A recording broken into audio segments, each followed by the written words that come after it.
How a female-only line of salamanders steals genes from unsuspecting males. Kleptogenesis gets a little less mysterious in a new study. Yeah, you are spoiled for choice in Toronto. No, I guarantee. Like the thing is, like, there's going to be definitely better Italian food in Toronto than Eastside Mario's. But we are in London. We're not so lucky. We got spaghetti-etties. Jordan Peterson would definitely have a theory about these salamanders, but maybe I haven't read it, so I don't know if maybe it'll cut against some of the bullshit that he says. I don't know. The salamanders are not quite like lobsters.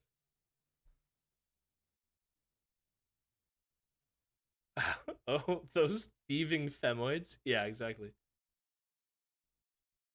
If only the females would stop stealing the masculine genetics.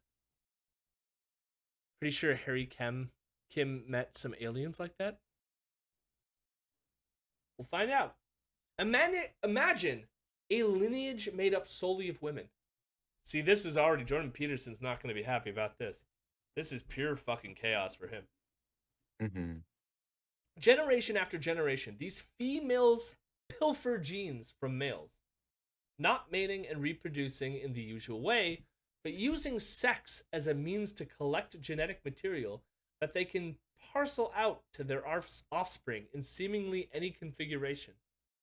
A few genes here, a few genes there, generation after generation. It's not some Themyscira-esque fantasy. I probably butchered that, so apologies. Some lady salamanders have been carrying on this way for millions of years. The strange reproductive behaviors of the genus Ambistoma aren't new to science. Researchers have known for some time that one lineage of these animals, a line of salamanders that only ever have female offspring, persist by collecting the genetic material of males from several other species in the genus. But in case this is your first time encountering the fantastical world of kleptogenesis, side note, great word, here is a rundown.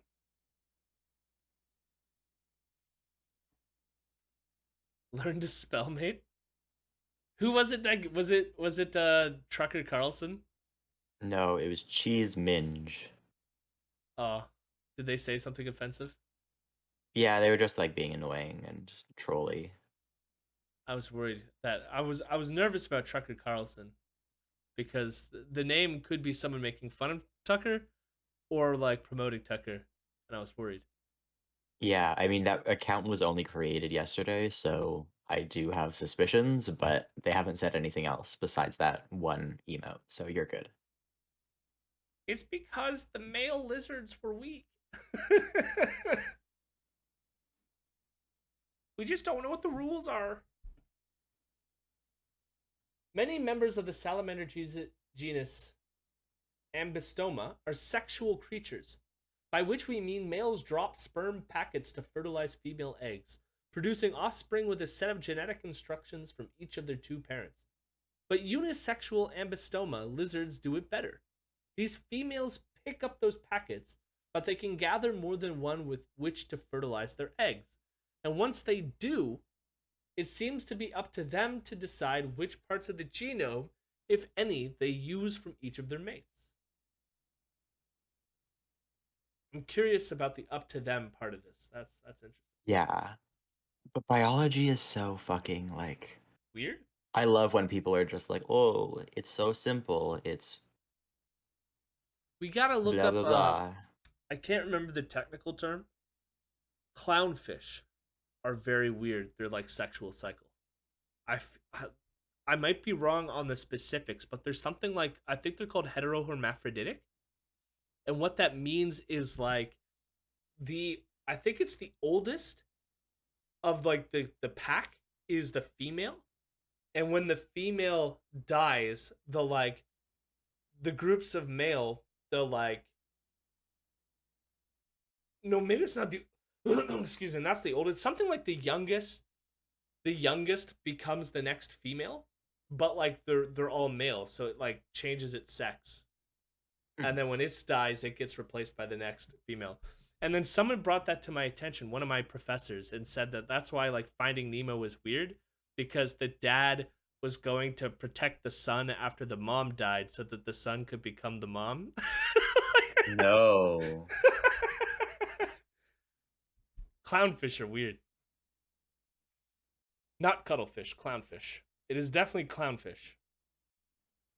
I just can't remember the exact cycle of how it works, and I believe it's called heterohermaphrodite, or I don't know. I can just search it There's up. Clownfish. um a species called, or maybe more like a species complex, that are commonly called like swordtails, um, that are pretty commonly kept like freshwater aquarium fish. And there's a whole thing with them where like certain, like generally like females grow like double almost the size of males, and the males all have like long bottom spikes on their tails that look like little swords, hence the name.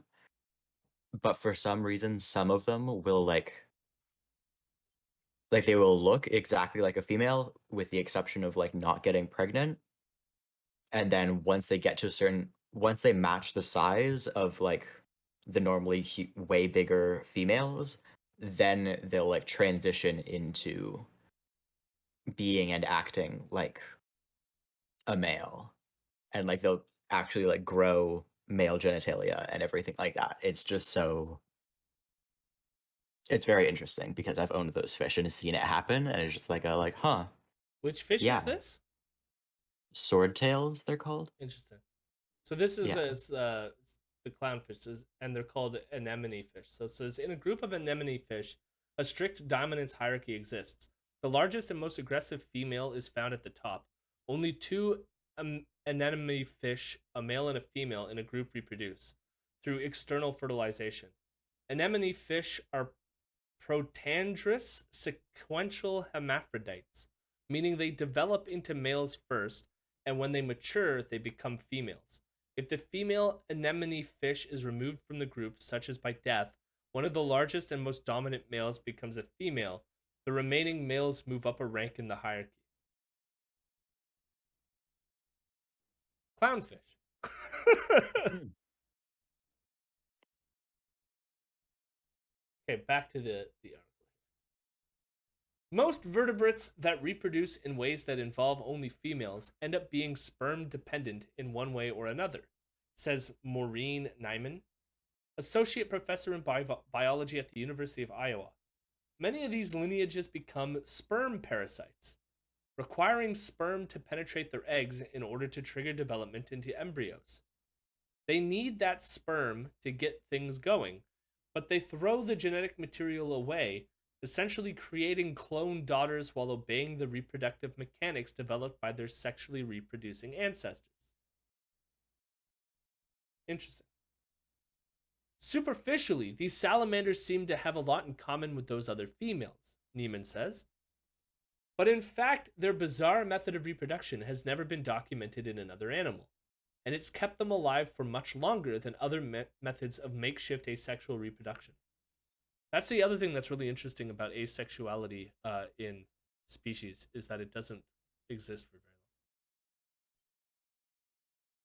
long. And asexual here isn't asexual's orientation in human beings. It's just the people who use their own genetic material rather than a partner. Humans are so lazy Because we don't do this. because we don't replace the female matriarch after she dies and change our sexes. I mean That would be that, cooler. or kleptogenesis, or grow to weird and different sizes and then change genitalia, like just, you know? That would be rad. I agree. They have the same dependence on sperm, but they also keep the genomes, or some of them anyway, of the males they mate with, she explains. The female salamanders seem to be able to dole out genes to their daughters in all sorts of configurations. Individuals are basically salamander hybrids made up of the DNA of a variety of species, unified by common mitochondrial DNA, which a mother passes directly to her children with no male input. So they're kind of like it almost sounds like there's like a base of like a kind of cloning or asexual reproduction, which would just be like they're creating these females, but then they use this additional sperm stuff from other species to then like make it so it's not quite cloning, even though the Yeah, base is still the same. That is yeah. So like fucking weird. rather than just like random shitty mutations that generally affects clonal species, they get to like still have a bit of mutation to make sure that they're able to survive things better. Like it's so wild. And Cherokee chocolate, I mean, I love biology. Like this shit endlessly fascinates me. I love it. Have I ever talked about the marble crayfish before or the marmacrab? No, I don't Okay, think so so. that's a species of crayfish from whose like originator species comes from like kind of North Texas-ish. Um, and it was kept as a like species in the aquarium trade, specifically in Germany. And at one point, I do know this, but unknown, yeah, yeah, keep unknown going. like where it came from. I think I've probably told you about it before because I have some. Um, but like unknown where it came from. This dude just dropped off this tank full of these crayfish and was like, they're breeding too fast, I can't keep them. And the aquarium store was like, okay, sure, like nice. We'll sell some crayfish. And it turns out that this dude just had one that had a random mutation that allowed it to reproduce asexually. And so now there is a full like clonal species that doesn't exist in the wild where this species is from, but only exists as an invasive species and within the aquarium trade. And it's fully banned now in Europe and Japan and a couple other countries.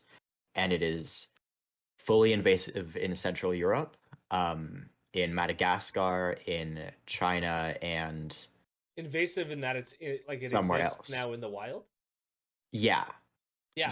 So like one of these things can have 600 babies at a time.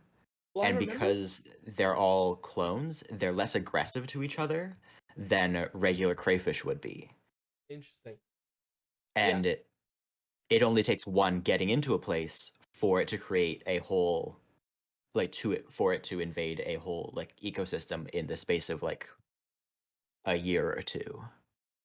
I feel like I've read about this elsewhere because I think at one point they said like there was like the people selling these things too, where Yeah. all of a sudden they like without them like fully noticing at first, like all the crayfish that they were storing all were the asexual kind. Like it just sort of like took Yeah. over, No, you know?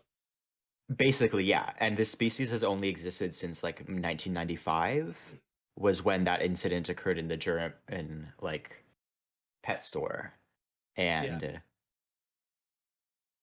from there, like the wildest thing is like once they start to run out of food and they're crayfish, so they eat literally anything that they can get. Um, they will fucking get out of the water and try to walk to another nearby body of water. So like once a river is like fully infested or a pond or whatever is fully infested with these things, you'll just see like these like either walking on land crayfish or just like the dried out husks for like meters and meters around in any direction type of thing because Jeez. they're walking out to try to find a new place. Attack of the crayfish. They're gonna Yeah, overpopulate it's and so take us wild. out. Get back to this article. Some carry 5 unique genomes around in the nuclei of their cells. They appear to always carry at least one copy of the alateral genome, the blue spotted salamander, even though this species doesn't seem to be one from which they all descend. Scientists still don't know how a salamander chooses what genes to give her daughter. Interesting. This is the first time they put it in quotes. That's why I was curious about the word choosing here. So it's like, Yeah. it's not like the salamander's going, this one, But they know that mom can basically make whatever kind of Frankenmander she desires. Let's say she's got 3 copies of a genome, Nyman explains, plus one she was born with. She might not incorporate any of the surplus genes into her babies. She might incorporate one of their genomes along with her own. She might give them all 3 plus her own, so her baby has 4. Or she could even leave out the one she was born with and pass along the other 3.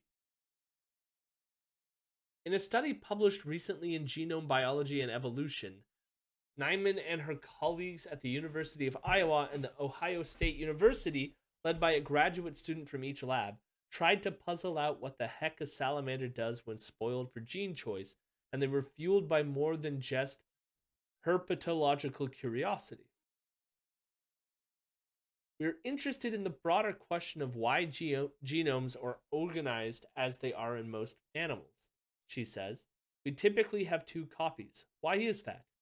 We don't have a good understanding of that, and in biology, one way to get at the question is to look at something weird. You can sometimes understand the typical by figuring out how the exception to the rule works. So it's not a recessive or a dominant trait? Very interesting. I'm finding it very hard to wrap my head around like what the hell is going on in this thing. But Yeah. I don't know if I'm going to be able to grasp it for this article alone. The little lady her team studied was definitely an exception to the rule. She carried 3 genomes by making her triploid organism. Analysis of her DNA revealed that most of the genes taken from males of other species, Ambistoma lateral, Ambistoma texanum, and Ambistoma tigrinum, had been expressed equally. Genes make us who we are by instructing our cells to make certain proteins at certain times, contributing to specific bodily structures and processes. We say a gene is expressed when it's allowed to do the thing it's meant to do, leading to some physical result. But if you've got multiple genomes kicking around, you probably have genes that don't need to be turned on. They might be duplicates of a gene from another source, or even produce proteins that conflict with those made by different genes. According to the new study, while a salamander seems to pass her ill-begotten genes down in all manner of assorted mixtures, her daughter is likely to use resulting genomes pretty equally to dictate her bodily functions. That's unusual in the world of hybrids.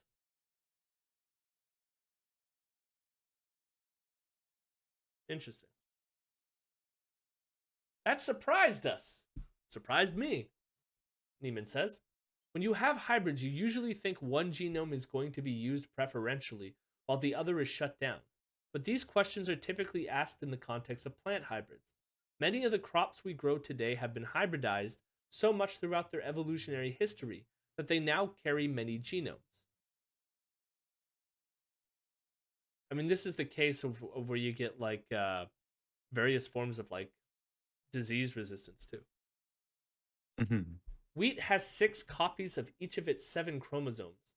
Scientists know an awful lot more about plant hybrids than strange critters like these salamanders, Nyman says, but it's possible that a better understanding of how the extreme gene swapping works could help us breed better crops in the future. Oh no, not genetically modified foods. No, not GMOs. I find it kind of funny that we are still in the politics section tonight. Seems like more of just a chatting spot. No, true. But yeah, salamanders are political. Of course they are. We're talking about Jordan Peterson and sexual politics here. What are you talking about? You start to wonder if this ability to have so much genomic flexibility set them up to be able to use their bizarre method of reproduction, she says. Does this mean that in general animals are more flexible about genome use than plants? Answering that question could help us understand more about how the two kingdoms evolved. It could be that this balance is key to keeping the kind of absurd method of procreation going. If you have a team that's unbalanced and loses a top player, you won't win, Kyle McElroy, a graduate student in Neiman's lab and the paper's corresponding author, said in a statement. But if every player is equal, then you don't lose as much. Don't mind. Nyman and her colleagues can't be sure whether the genome equally persists as things get more crowded. The follow-up study that's just crying out to be done, Nyman says, would be to examine a salamander with even more genomes. Some females are born carrying a genome from 5 different species of Ambistoma. More study is definitely needed to suss out these strange salamanders. The promiscuity of Ambistoma can be hard to wrap your head around if you think of species in the way most of us learn about them in school. Individuals that can reproduce with one another.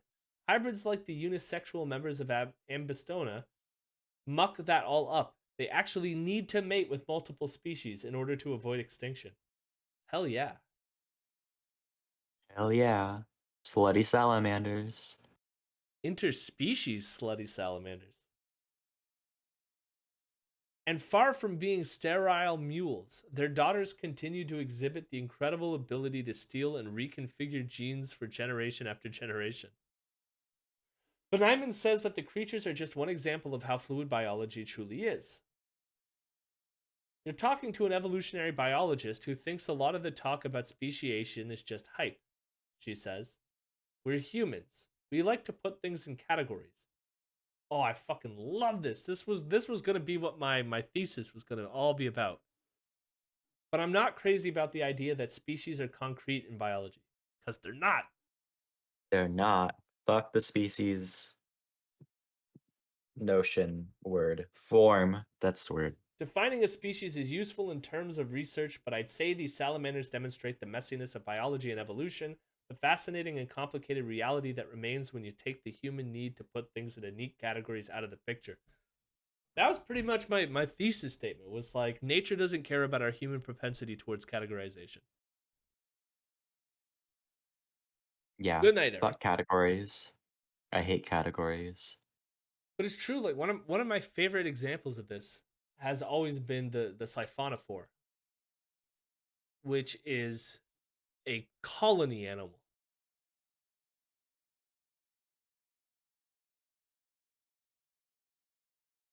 Okay. Oh, Eric is returning. They're not leaving. My bad. Welcome, Eric. Oh, sorry. I had to step out. I thought, yeah, I misread the tense there.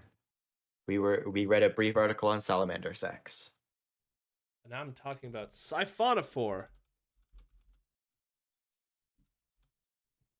Siphonophore. Here we go. Look at these things. So these things, these are a bunch of Siphonophori here. And so take, for example, this thing here, right? The individual like cells in it are themselves animals. And yet they are all connected together into one colony. But they're different animals. I think they call them zooids. Is the name of the animals? I'm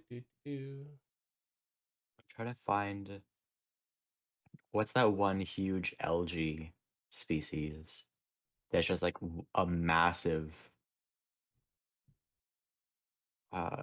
This is single cell. these are different types of multicellular creatures that all are connected together, right? So siphonophores are colonial hydrozoans that do not exhibit alternation of generations, but instead reproduce asexually through a budding process. Zooids are the cellular units that build the colonies. A single bud called the probud initiates the growth of a colony by undergoing fission. Each zooid is produced to be genetically identical. However, mutations can alter their functions and increase diversity of the zooids within the colony. Siphonophores are unique in that the probe bud initiates the production of diverse zooids with specific functions. The functions and organization of the zooids in colonies wildly vary among the different species. However, the majority of colonies are bilaterally arranged with dorsal and ventral side to the stem. The stem is the vertical branch in the center of the colony to which the zooids attach. Zooids typically have special functions and thus assume specific spatial patterns along the stem. Now, why this is interesting in terms of human categorization is then you have the question is like, is this an animal or a colony? And if you want to say like, no, it's not an animal, it's a colony, then you're going, but like these things can't exist outside of the colony. Much like our cells can't like they might be able to like vaguely reproduce off of our human body, but like you know what I mean?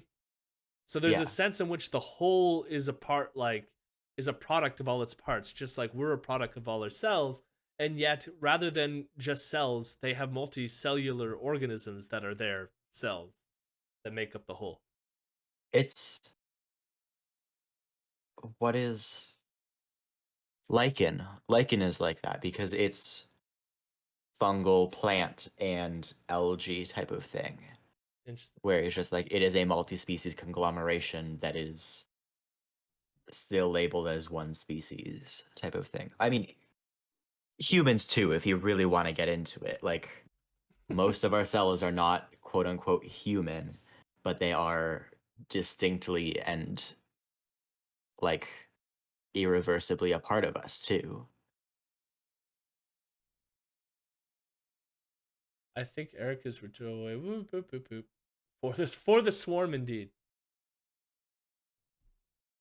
Yeah, most people know of the Portuguese man of war, which is this fun looking thing here. This is a colony. This is a colony of creatures that is very deadly if you touch it.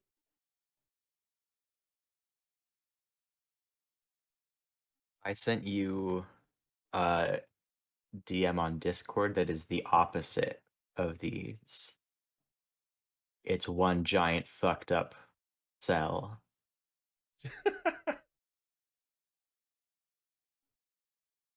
Belonia ventricosa has a coenocytic structure with multiple nuclei and chloroplasts.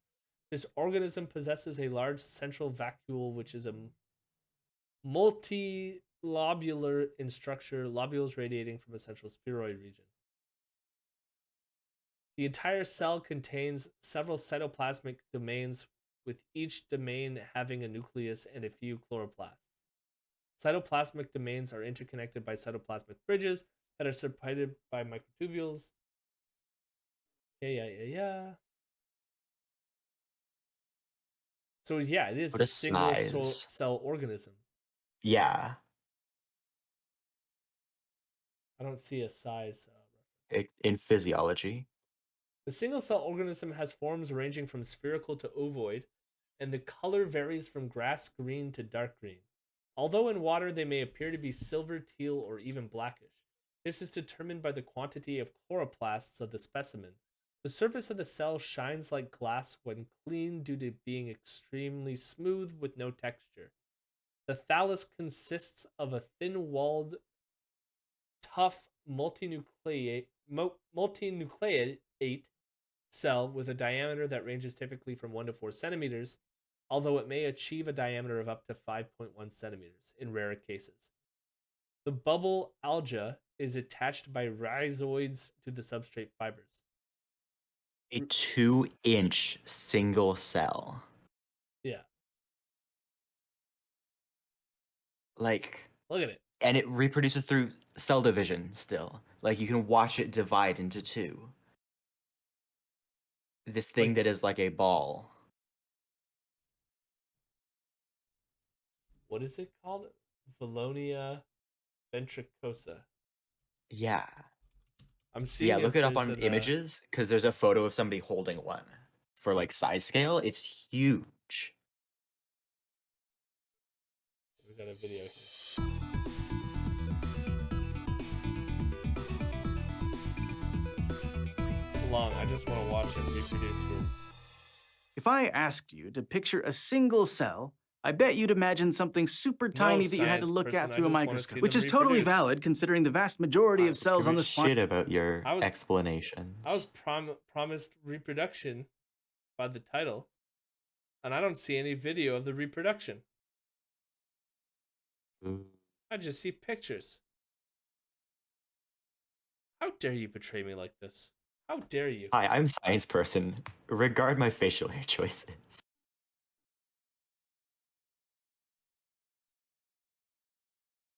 Giant single-celled organism is dividing. That's not what I wanted either. I typed in the name.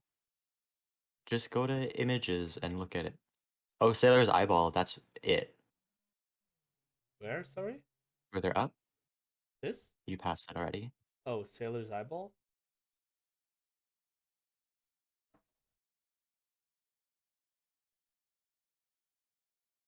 That's how big it See the is. reflection. It's like a sapphire. It has rays coming out, and you can polish it up. Let me polish it up on my shirt. So yesterday we had a bigger one, and it was a big jewel, and we actually ate the potassium inside it because my heart. Okay, here you go. Beautiful. It's a sea jewel, sapphire, but it's a green sapphire. Wow. Okay. Okay, put it on the bridge. Okay. On the bridge it goes. Interesting. Interesting. And that is pretty big, I must say. I wanted to see one of them replicate, though. Yeah, it might be that like there isn't footage of it. There's footage of this man with his hands sewn into his stomach. I don't know why that's being recommended to me while searching for Valonia ventricosa cell division. I hate YouTube recommendations. They're so bad.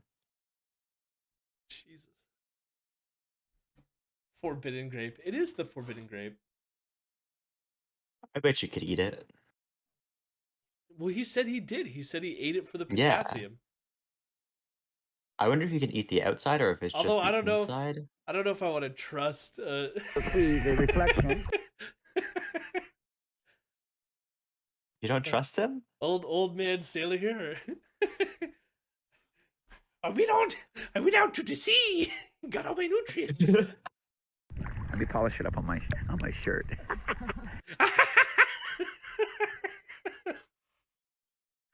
Oh my god. Trust God. Snorkel Santa? Yeah. Snorkel Santa. My god.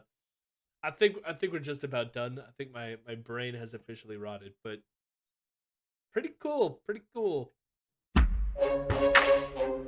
Hello, my rebels. Hello, my rebels. I'm a good boy.